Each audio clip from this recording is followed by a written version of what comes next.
Hello, my name is Suckit, and we are playing FTB FAM. And the first thing we're doing today is we're going back to that dungeon. Now, last time, we were finally able to gear up, so we're in a lot better shape.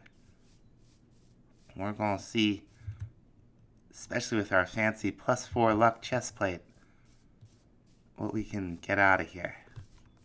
Okay, so I learned Silk Touch makes no difference with the spawner swarm.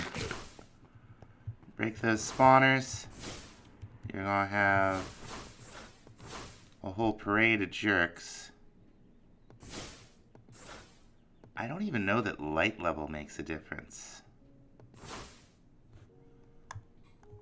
but we're gonna find out.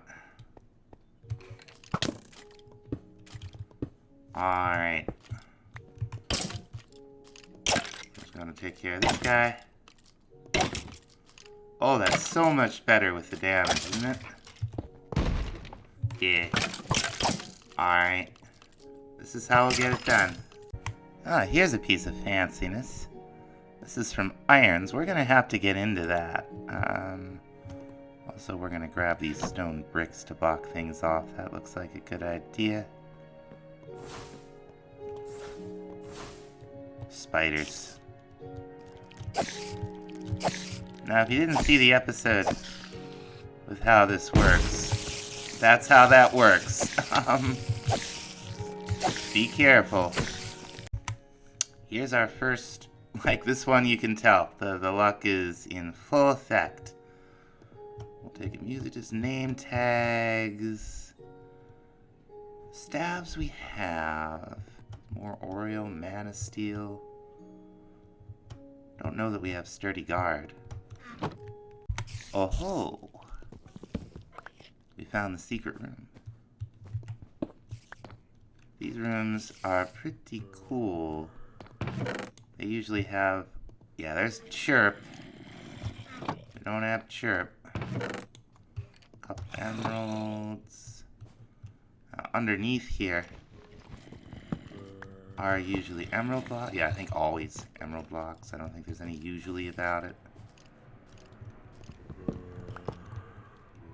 Not as many music discs as I had hoped.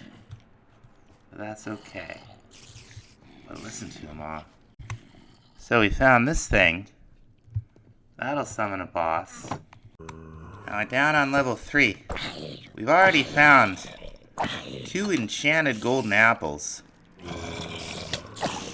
And a cave spider. Oh, they have a ton of health, don't they? Gonna be able to get out of there? Crying out loud, folks. Now down level 3, you'll start running into these rooms. They're terrible. Oh, for crying out loud.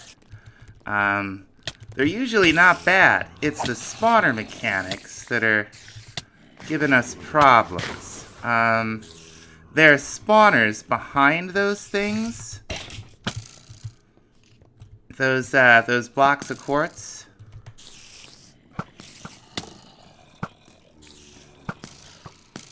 And they're like, when it's gonna boil out like 10, 11, 12 guys, no matter what you do, you gotta be careful.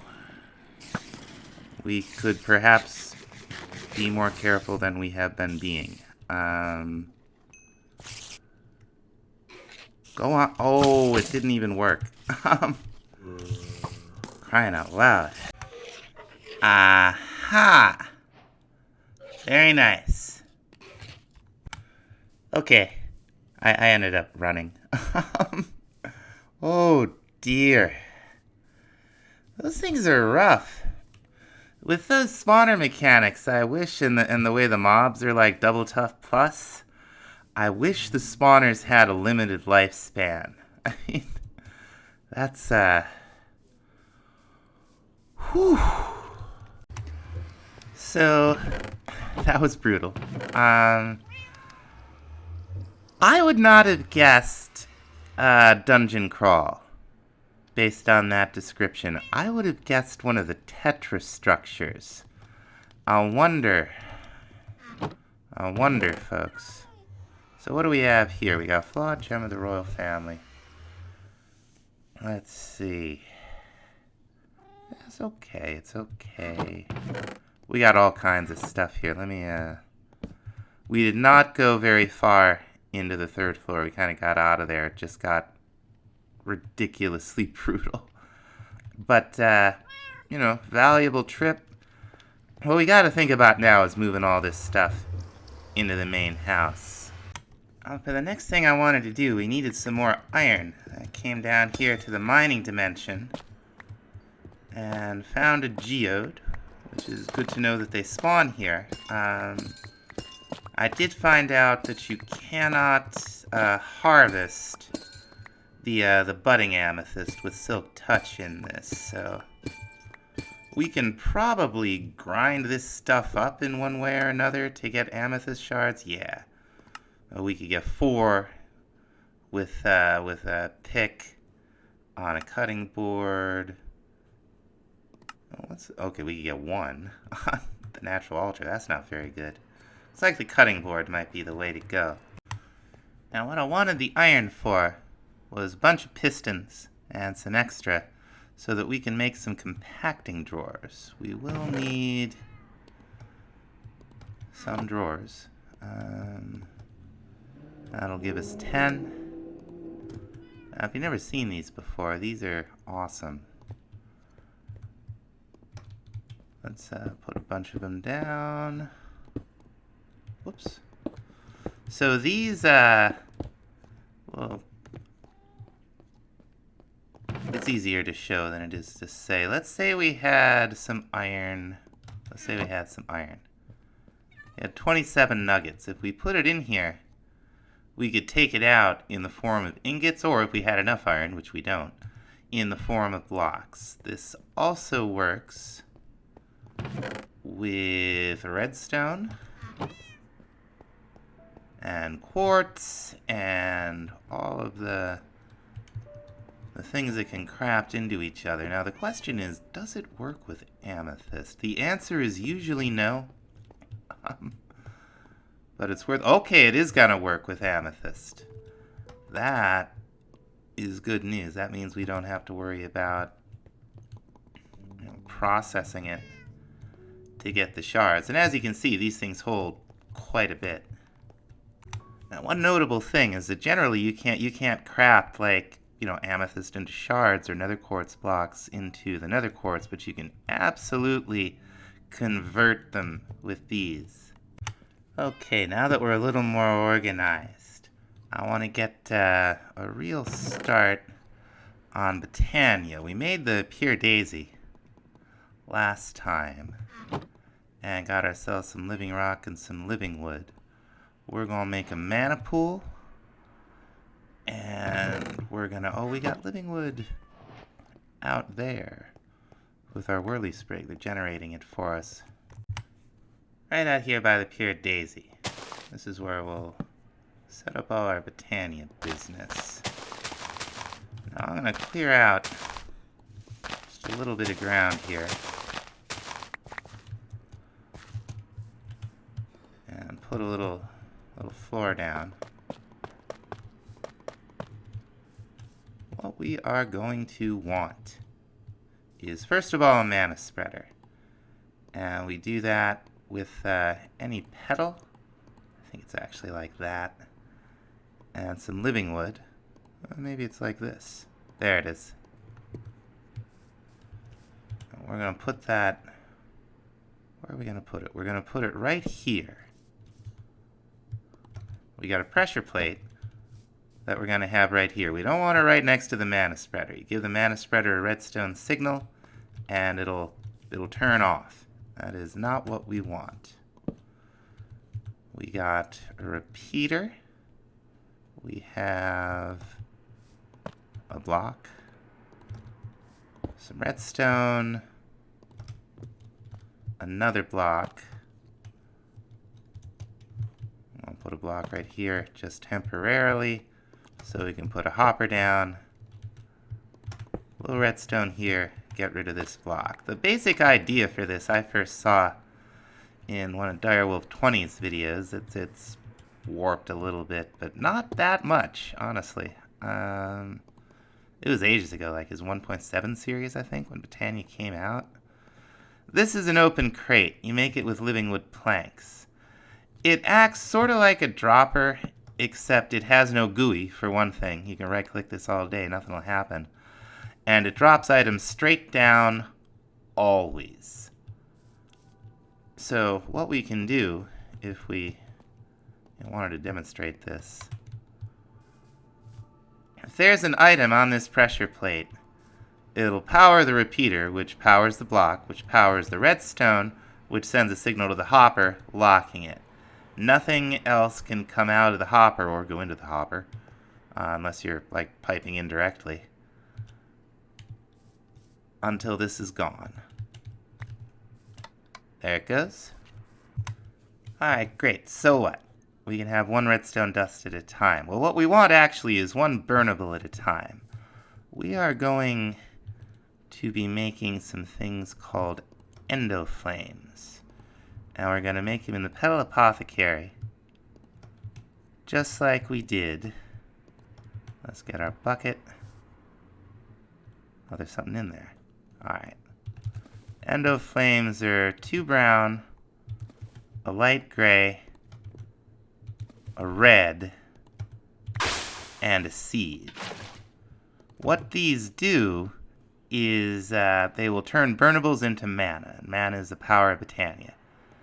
Also, this Petal Apothecary, it's awesome. Like, you can just right-click, and it will give you the previous recipe. Really, and you just got to throw the seed in. It really takes the tedium out of doing something like this. Now here's the last one. I think, whoops. Oh, we're done. Okay. Must have had an extra seed. We're going to place these right around where this thing's going to be depositing probably charcoal, because we're getting all the wood from our friend the Whirly Sprig. Now, 16 of these is overkill on the basic mana spreader. There will be more mana being generated than this thing can handle. We're gonna run back over here because there's something else we need, and that's a wand of the forest. We've got to take 2 full logs and make twigs out of them. And then 2 of any color. They don't have to be the same color, petals. You'll get whatever colors you choose, or just pick some purple because no reason, really. This is the wrench. Oh, hello. This is the wrench of Botania. Now we could hover this over an Endoflame. We can see the mana bar is empty, and it's got a little image of a mana spreader next to it with a check mark. We could put the flowers down without a mana spreader nearby. They would not have automatically hooked up to the mana spreader. We would have had to have done that manually, the same way we're about to do with the mana pool here. What you do is you're in bind mode.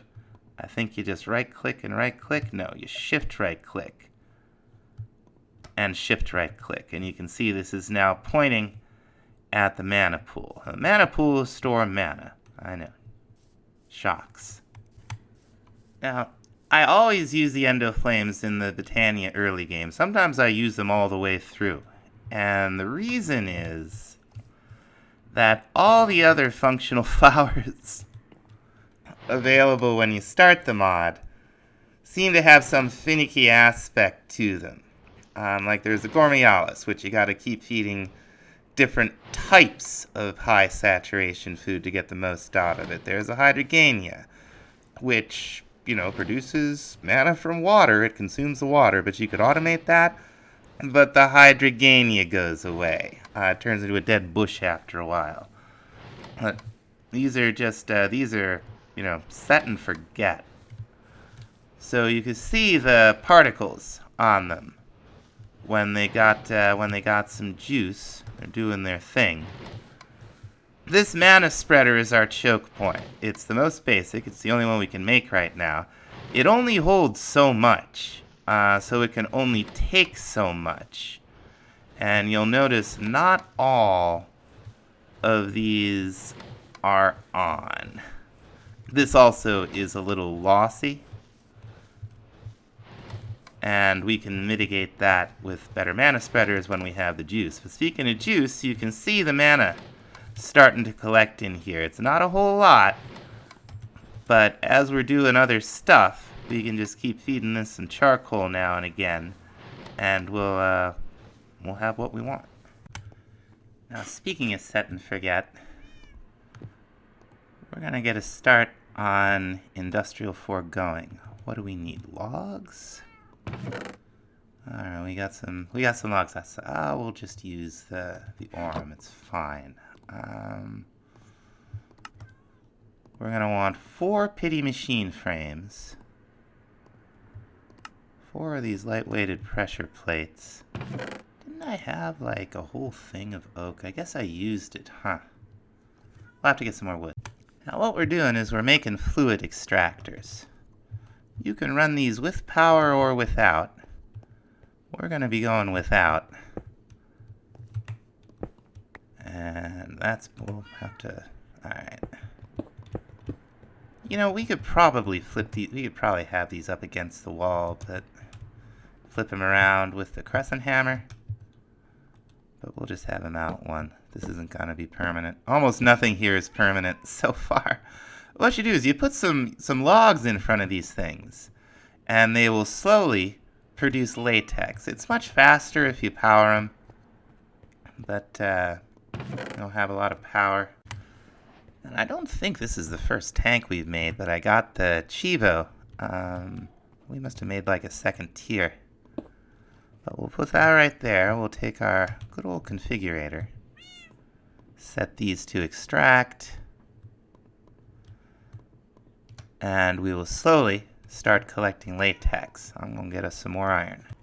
Now while everything is processing for us and cooking up, and I do have to move the machines down here, we're going to get a start on putting some things in this giant empty box. And we're going to start with a kitchen right here. And we're going to be using a number of mods for that, one of which is cooking for blockheads. And cooking for blockheads is a cool mod. It adds this multi-block kitchen. Everything that connects to the cooking table can be part of the multi-block. And it all starts by smelting a book. Now once you've cooked your book, you go ahead, you craft it with 2 diamonds and 2 crafting tables. And just like it says, it'll craft food from food you have in your inventory. Now, with a little terracotta and a little stone, we'll get ourselves the cooking table. Delightful. We're also going to want a sink. Let's see. Okay, not too bad.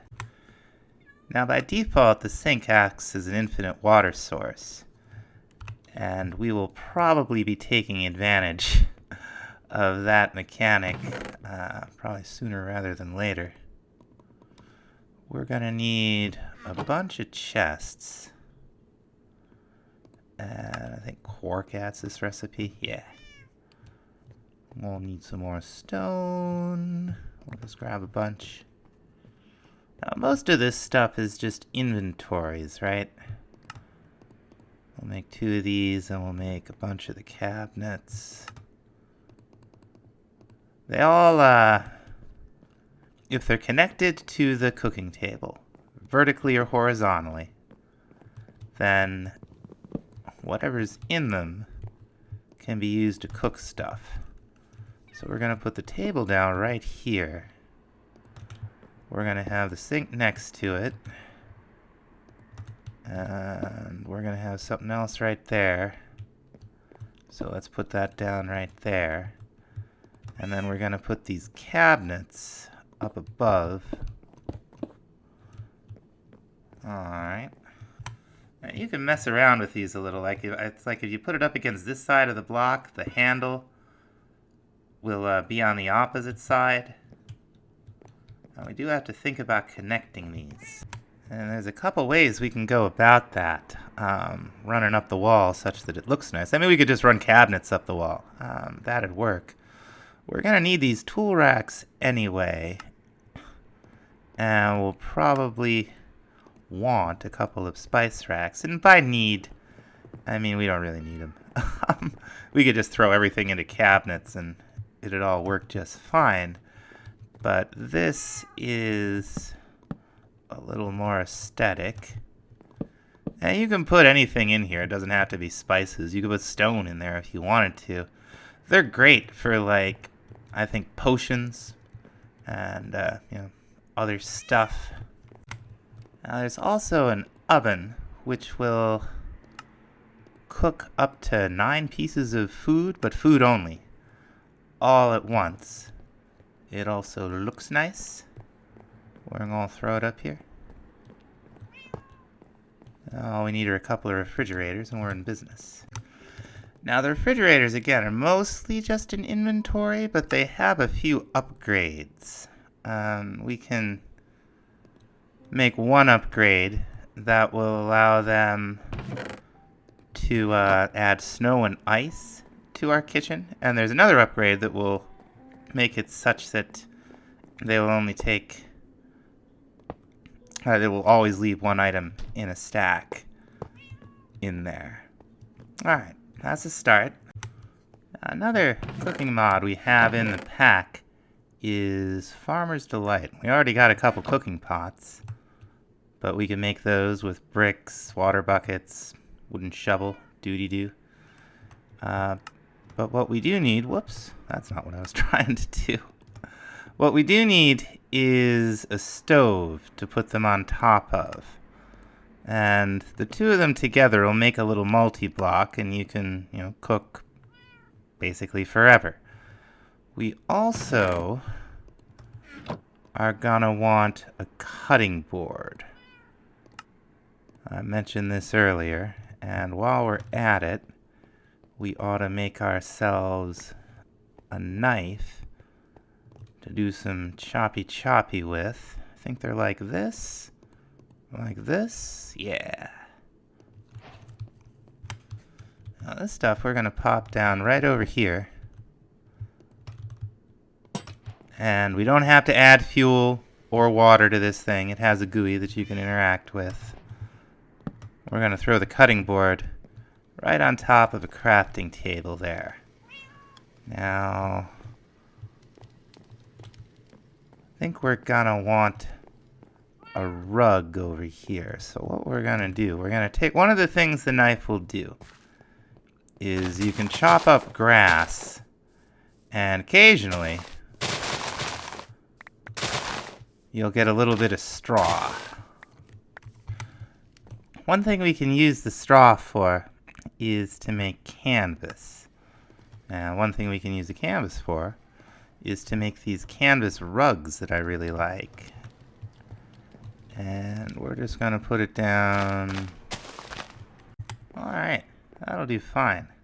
Now, another thing you can do with canvas that's pretty cool is you can just make paintings. And I don't know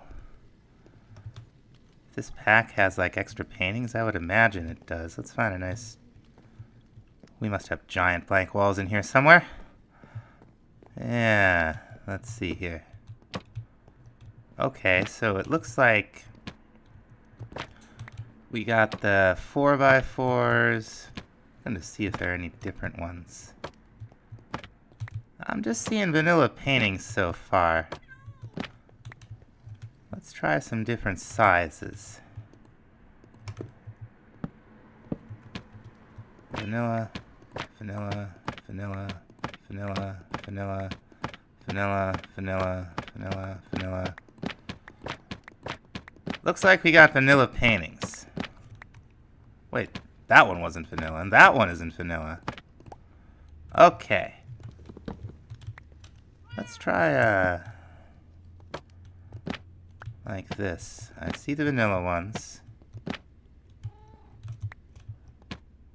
We don't have one of those fancy ones that would let us choose it, do we? No.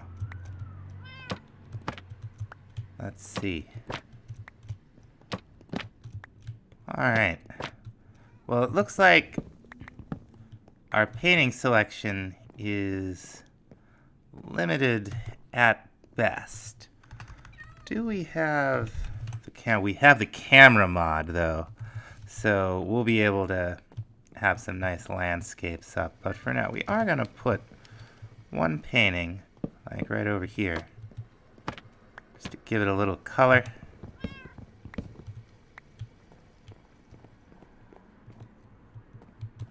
Okay, this is a start. Now I believe all these things that look like, terracotta texture on the outside, we can dye. So let's see. Yep. We're gonna dye them magenta, because I think that's gonna be a nice color for in here. And speaking of color, we want to think about a dining room. So let's see, we need a little stripped mangrove. Okay, so I ended up going on for way too long, so we're gonna call it here and pick back up right where we left off in the next episode. Thanks for watching, we'll see you then.